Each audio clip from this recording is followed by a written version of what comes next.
Pengertian penyakit Parkinson. Penyakit Parkinson adalah penyakit pada sistem saraf yang mengganggu kemampuan tubuh dalam mengontrol gerakan dan keseimbangan. Kondisi ini menimbulkan beragam keluhan seperti tremor, kaku otot, hingga gangguan koordinasi. Penyebab dan gejala penyakit Parkinson. Penyakit Parkinson disebabkan oleh kerusakan atau kematian sel-sel saraf di otak. Penyebab kerusakan atau kematian tersebut belum diketahui, tetapi riwayat penyakit Parkinson pada keluarga dan paparan senyawa kimia bisa meningkatkan risiko terjadinya penyakit ini.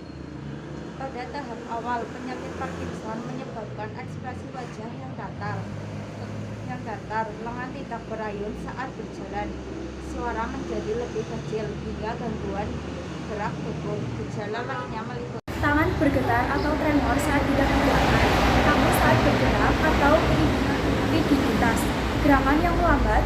Pengobatan dan pencegahan penyakit Parkinson.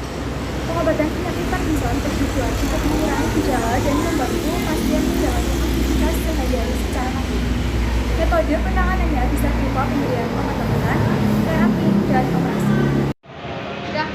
Perkenalkan, nama saya Kalila Simaradila dari kelas 11 TC.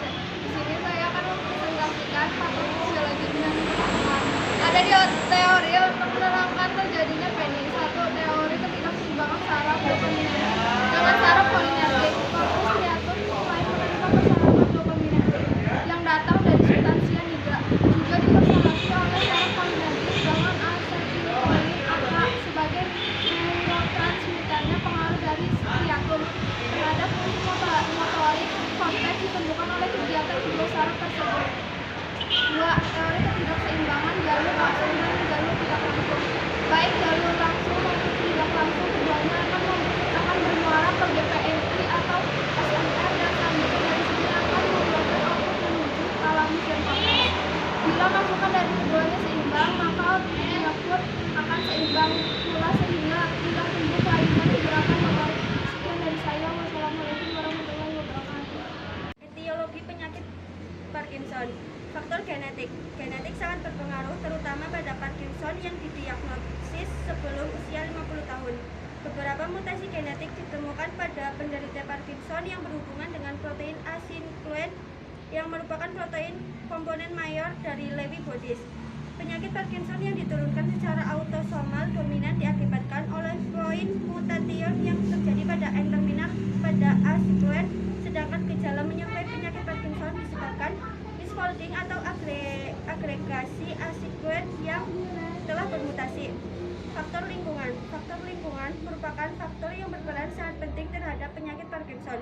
Penelitian menyebutkan tidak hanya logam berat, namun juga pestisida, herbisida, dan insektisida. Dua jenis pestisida yang diketahui memiliki peran penting dalam perkembangan penyakit Parkinson adalah rotenon dan paraquat. Keduanya berpotensi menimbulkan gangguan pada fungsi mitokondria sel sehingga mengganggu fungsi replikasi sel dan menyebabkan stres oksidatif. Cara pencegahan Parkinson. 1. Perbanyak aktivitas seni. Ketahuilah aktivitas seni yang menjadi favorit Anda, baik itu melukis, bernyanyi, dan sebagainya. Hal ini dikarenakan aktivitas seni membutuhkan kalori. Kolaborasi antara otot dan otot menjadi lebih baik serta menimbulkan efek fisiologi berupa perasaan bahagia. 2. Olahraga rutin. Olahraga rutin juga bermanfaatan untuk mencegah Parkinson, terutama jenis aerobik. Rutin melakukan aerobik bahkan dapat mengatasi gejala Parkinson seperti otot kaku, gangguan keseimbangan, dan kelebatan gerakan. Terus, bergerak aktivitas adalah kunci mencegah Parkinson sejak dini. 3. Konsumsi makanan bergizi seimbang. Tingkatkan konsumsi sayuran dan buah-buahan yang mengandung antioksidan, vitamin E, dan vitamin C. Di antaranya seperti sayuran hijau serta buah-buahan. Mengonsumsi teh hijau juga baik bagi tubuh karena kandungan polifenol mampu mengurangi senyawa beracun yang dapat mengganggu fungsi sel saraf otak. Terapi farmakologi. Terapi dari penyakit Parkinson dapat menggunakan dengan terapi farmakologi dan non-farmakologi. Terapi farmakologi dapat menggunakan levodopa, monoamine, oxidase inhibitors, dan lain-lainnya.